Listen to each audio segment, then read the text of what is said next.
انځاو یو کالو بابا هغه د 14 کالو ماشومې سره واده کو په وخت د نکاح ګیر شوي دي او هغه چې کومه دی نو تاڼې ته راوستي دي او مخکې عدالت کار دی. اوس به غواړو چې دې ته انصاف میلاو شي. بیا د هغې ماشومې ایج ته چې موږ وکتل هغه لیډیز وی چې زیات نه زیات لیس دین 13 یعنې 12 نه ابو ده 13 year something ده.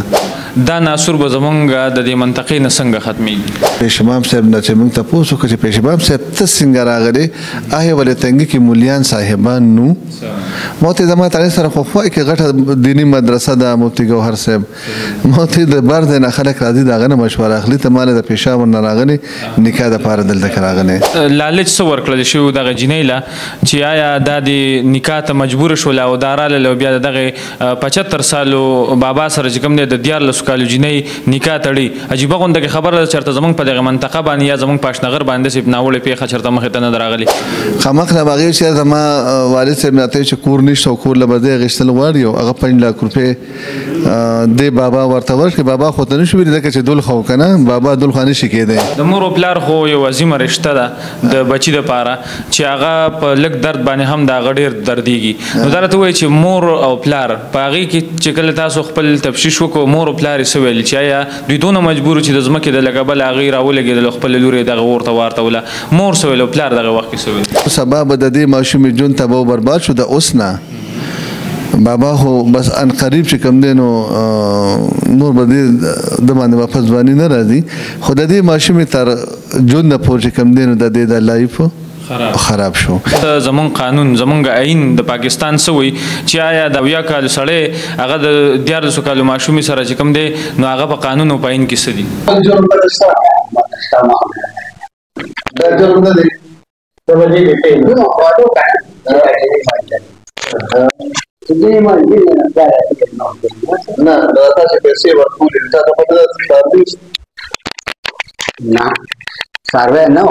ولکه ته ما ته ښکاره چې دا لکه بل هغه اورېدو هغه وایي د کاج خبره هغه پټه کېږي نه نو پیسې دې بیا ولا ورکول خلک په خپل پیسې ونه ورکوي ما خو ته سړي ورکړي ته خدای غریب نه اوره ما خو دې دې اوره خدای نو کته له دې نه د کور بیا به مرګ نه نور خدای په نامه ته باندې خبره ونه مونږ نه په دې پیډور لا کوڅه دې نو شنه دې دلته کې جمعه شروع دي په هغه د لنټر د لاس کارمند ولا چې درې جمعهونه دې په کلی کې واغه مسا د باندې چې تا په جمعه کوم په خپل کې بسم الله الرحمن الرحیم. شروع په نامه د رب ذوالجلال چې ډیر زیات بخونکی او مهربان قدرمنو تاسو ګوري ولسی عدالت او زه محمد کاشف. دا مخال تنګي په تاڼه کې موجود یم زما د ترڅنګ ډیر عزتدار او ډیر محترم ایسچو مظفر خان ناشته کوي چې دا غنه په داسې وخت کې وخت واغستو چې اختر ته ورځ نیمه ده رش هم ډیر زیات په بازار کې خلک ګول هم ډیر زیات ده خو دغه موقف کې خودل تاسو ته ډیر زیات ضرور نن زمنګ په تنګي کې د ټیشن سره تقریبا تعلق لرونکي یو ماشومه او یو بوډا سړی چې تقریبا د ماشومې 13 سال او د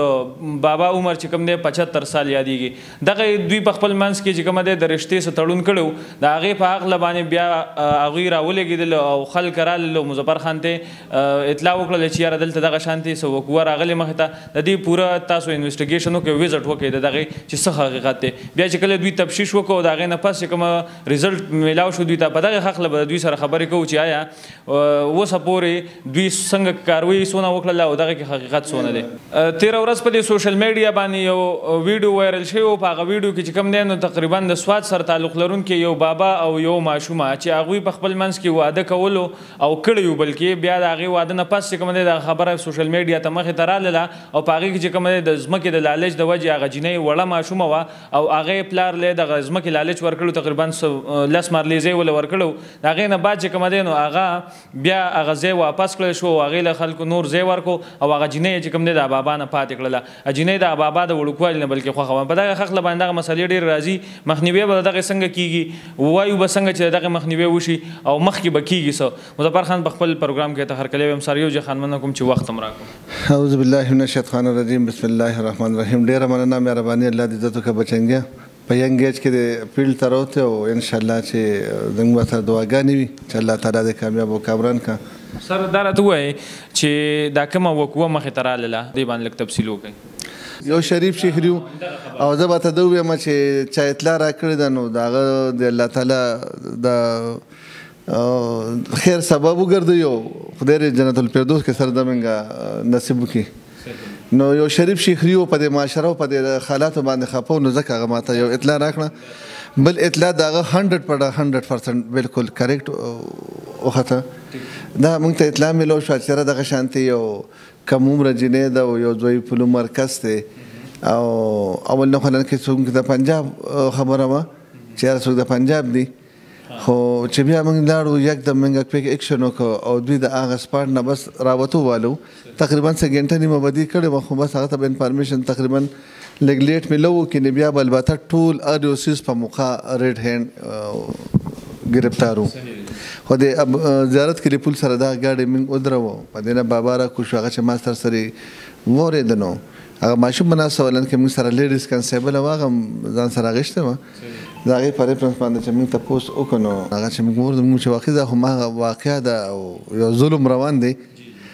بیا موږ په موقع باندې چې وورېدل نو هغوی سره پیش امام صاحب هم و بیا د هغې ماشومې ایج ته چې موږ وکتل هغه لیډیز وی چې ډېر زیات نه زیات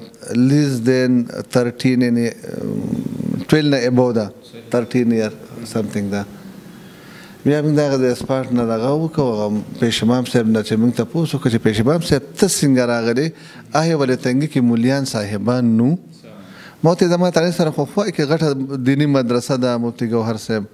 ما ورته د بار د نه خلک راځي دغه نه مشوره اخلي ته مال د پیشاور نه راغلی نکاح د پاره دلته راغلی. خیر خو هغه چې ما وکړه نن نکاح فهم هیڅ هم نو بس داسې یو کاپی او په کاپی کې سنمونه وغیره لیکلي بیا چې هغې کې موږ وکتل چې کوم ګواه و نو هغه هم موږ ارسټ کړو چې کوم مولوي صاحب و نکاح خوان و هغه هم موږ ارسټ کړو بابا هم موږ ارسټ کړو او دا ماشومه چې کوم دا موږ د لیډیز په ترو باندې عدالت ته پیش کړه. دا لالچ څه ورکړل شوي دغه جینۍ له چې آیا دا د نکاح ته مجبوره شوله او دا راغله او بیا د دغې 75 سالو بابا سره چې کوم دی د 14 کالو جینۍ نکاح تړي عجیبه غونډه کې خبره ده چېرته زموږ په دغه منطقه باندې یا زموږ په اشنغر باندې داسې ناوړې پیښه چېرته مخې ته نه ده راغلې څنګه لالچ ورکړی شوي هغه له چې دا مجبوره کړی شوي وه؟ یاره یو خو د دې ماشومانو خیر هغه خو که د هرې سیمې دي نو زموږ پښتانه دي او یو انسان دی هغه پښتون به هم ته موږ لرې کړو KPK به هم ته موږ لرې کړو موږ به انسان له راشو مسلمان او غیر مذهبه به ته هم لرې کړو یو انسان سره ظلم روانو د دوی تعلق چونکې د باجوړ سره د دې تعلق د باجوړ سره او د مخې نه دلته کې راغلو رهایش پذیر دا ماشومه چې موږ واورېدل چونکې یو خو د دې کم ایج مو خامخا هغې چې زما والد صاحب راته چې کور نشته او کور له به دی اخیستل غواړي او هغه 5 لک روپۍ دې بابا ورته ورکړي بابا خو ته نشو ویلی ځکه چې دول خو که نه بابا دول خو نشي کېدی نو 5 لک روپۍ هغه ورکړي بیا لن کې هغه بابا چې موږ واورېدل لکه د هغه نه موږ ریکارډینګ هم بطور ثبوت د مقدمې د سټینډ کېدو دپاره ځکه چې زیاتر داسې خبرې وي چې هغه زموږ بیا په عدالت کې هم څوک نه اوري ځکه چې هغه ټول ثبوت نه وي نو د هغه نه موږ هم ریکارډینګ به طور ثبوت کړی دی هغه هم USB کې اچولی دی تفتیشیانو صاحبانو ته هم ورکړی دی دا یې به فارنزیک کېږي او باقي که بیا عدالت یې غواړي عدالت ته به طور ثبوت هم پیش کېږي ځکه چې دا یو ناسور دی یو جرم دی یو تشدد دی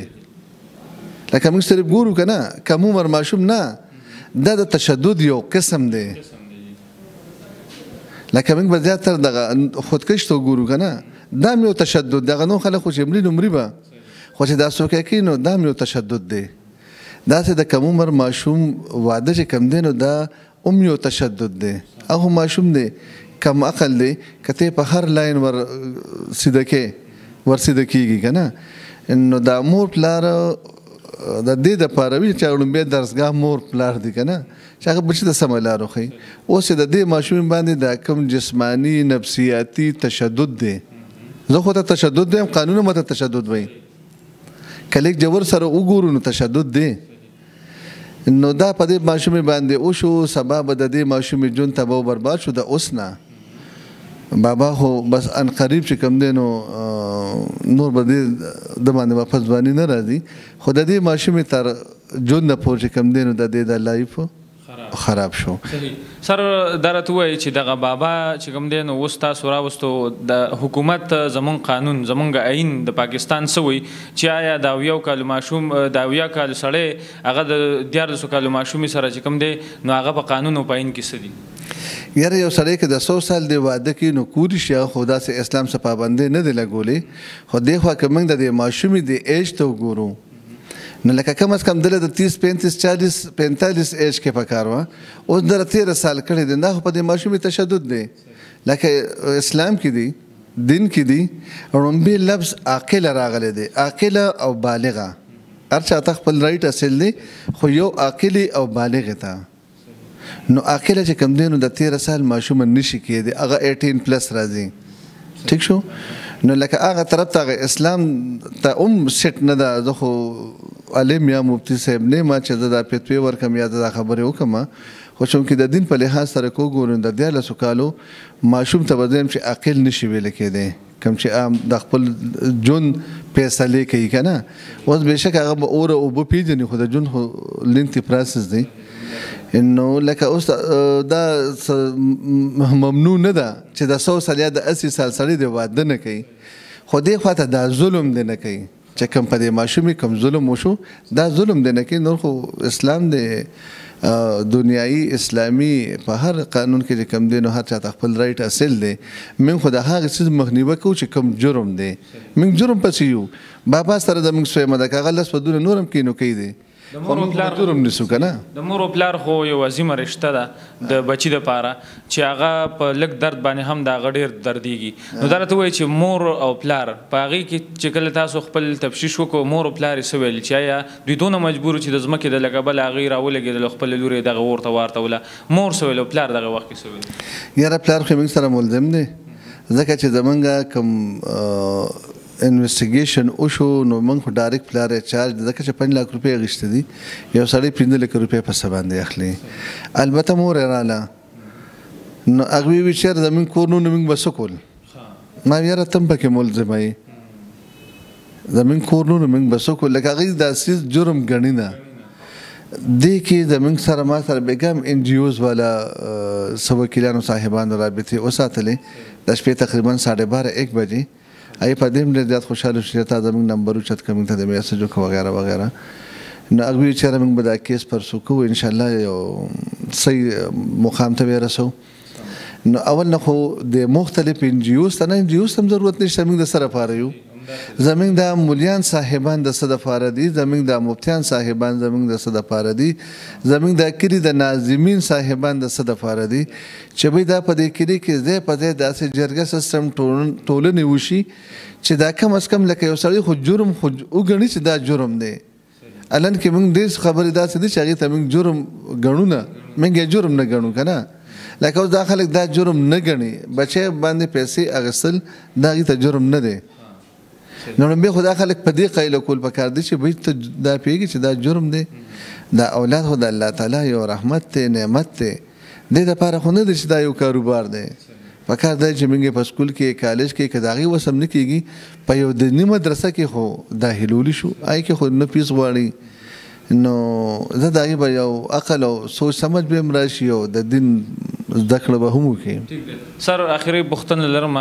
دا ناسور به زمونږ د دې منطقې نه څنګه ختمیږي انشاءالله چې زه یم هر سړي خپل فرایض وګڼل لکه څنګه چې ماته د شریف شهري اطلاع راکړه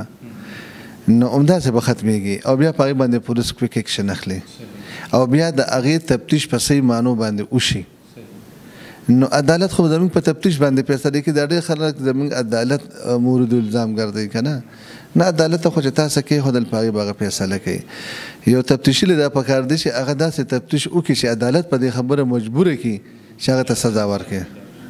صحیح سمه ده جی قدرمنو کتونکو څنګه چې تاسو ته یوسفچو مظفر خان چې زموږ د تنګي دپاره خدای پاک موږ ته یو تحفه رانصیب کړې ده او ډېر خلک دلته رالل خو زه به ووایم چې دا د علاقې دپاره یو نوموړی انسان خدای پاک موږ ته رانصیب کړی دی